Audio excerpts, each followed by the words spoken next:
Well, no, I think that there's a lot of, the various states of grief going on with Democrats. Obviously, there was some anger, and there's been some depression, and now we're seeing some acceptance. Hillary Clinton was not a very good candidate.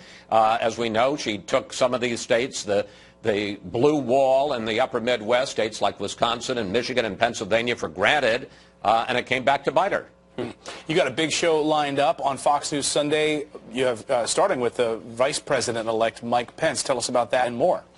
Well, let me just say, here in the studio, we're swarming with Secret Service and dogs sniffing out various things because all the security is up. We're going to have the Vice President-elect obviously talk about the John Lewis controversy, talk about that unverified, completely unverified dossier that the intelligence community handed over to Trump, and more importantly, talk about the Trump agenda and the message of the inauguration. And then, as if that weren't enough, we're also going to have an exclusive interview, exit interview with John Brennan, the CIA director. One of the questions for him, why on earth did the intelligence community think they should hand over this completely unverified Oppo research about Donald Trump, which very quickly made it into the public airwaves. That'll be very interesting. A big week ahead. Chris, we look forward to your show. 2 great interviews. Good to see you this morning. Thanks, Chris. You bet. Thanks, guys.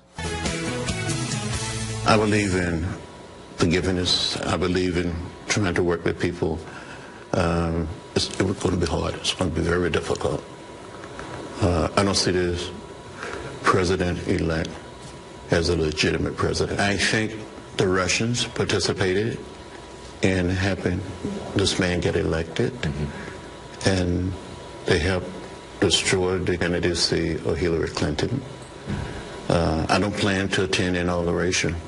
It would be the first one that I miss since I've been in the Congress.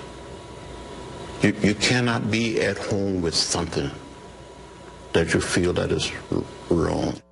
That's Representative John Lewis. Kellyanne Conway, senior advisor to President-elect Donald Trump, who certainly has his ear, is joining us in the studio because you were speaking to the President-elect just moments ago. He called as literally right as we're sitting here. That's the President-elect, always engaged. So he fired off a series of tweets yesterday, and this is what's caused this firestorm. We'll get you to respond to this morning how this went. But he sent this yesterday morning during our show. This is the one that went out last night. This is the one that came out later in the day. Because there were 2 in the morning talking about all talk, no action, and then later in the evening he wrote, Congressman John Lewis should finally focus on the burning and crime-infested inner cities of the U.S. I can use all the help I can get. His point is there's problems that need to be fixed. This isn't and we about... like to work together. I mean, Exactly. look, Donald Trump went out there and he boldly went where very few Republicans would ever go before. He went to the inner cities and he said, what do you have to lose?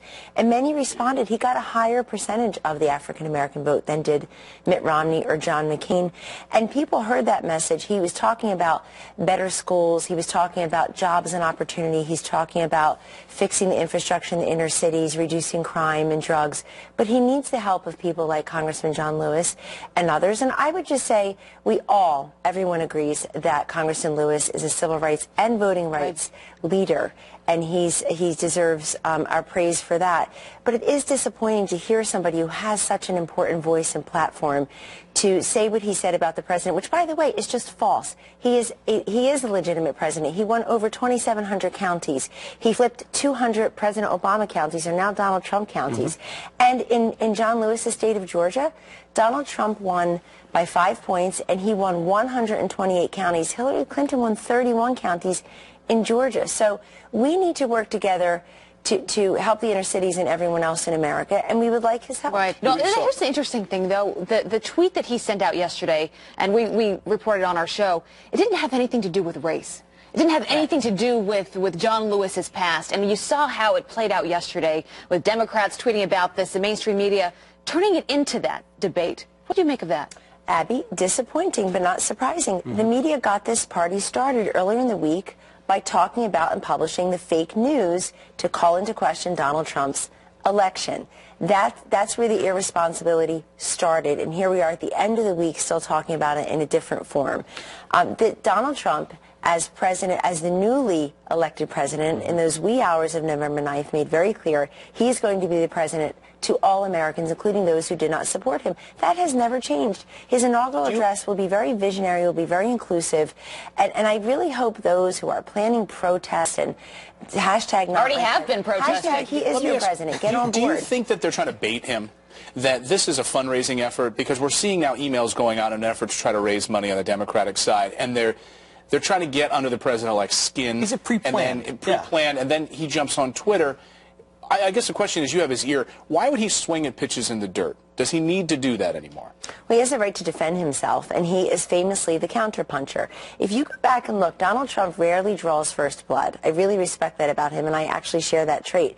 He doesn't run around gratuitously picking fights. He's president of the United States. He's going to fix this economy and bring these jobs back from Mexico and China. It's already happening. Look at these private industries, reducing the cost of goods and services, keeping jobs here, bringing them, canceling plans to have their factories moved to Mexico. He's already a man of action. And in fact, but when he's attacked, everybody just says he should be the bigger man. Why is he attacked in the first place? I'm not saying be the bigger man. I'm just saying, should he just ignore it? Like, you know, a lot of these voices. Plenty. Let me tell you something. That man ignores plenty. He has had an unprecedented deluge of attacks, gratuitous and personal attacks against him. I actually think it's the strength of a leader, somebody who can make himself so impervious to most of his naysayers and critics. But he also is responding, ladies and gentlemen, because he has a great message and a plan for our inner cities and for the rest of America. And we want everybody at this time to come together and say, let's give this man his opportunity to execute on this plan. These kids are in failing schools. They are trapped by the zip code where they live. He's the guy who believes in charters and school choice and educational reform for them. Speaking of an opportunity to come together, on Friday, the president-elect will be sworn in as the 45th president of these United States, whether people like it or not. But there are some performers. You've heard about the inauguration. It's going to be an inauguration of the people, but one performer in particular, Jennifer Holliday, backed out just yesterday from pressure online about LGBT and gay rights, is what she says. Here's what she had to say, a little bit of her quote. In light of the information pointed out to me via the Daily Beast article on yesterday, my only choice now must be to stand with the LGBT community and state unequivocally that I will not perform for the welcome concert for any of the inauguration festivities. What do you say to her? Do people even care, Kellyanne? Do people even care that celebrities are backing out of this thing? Probably not. That's a different question. I'm disappointed that she canceled based on an article or based on, some folks expressing their opinion. I wish she had called one of us and actually gotten access to what the president-elect's feeling on any of this is.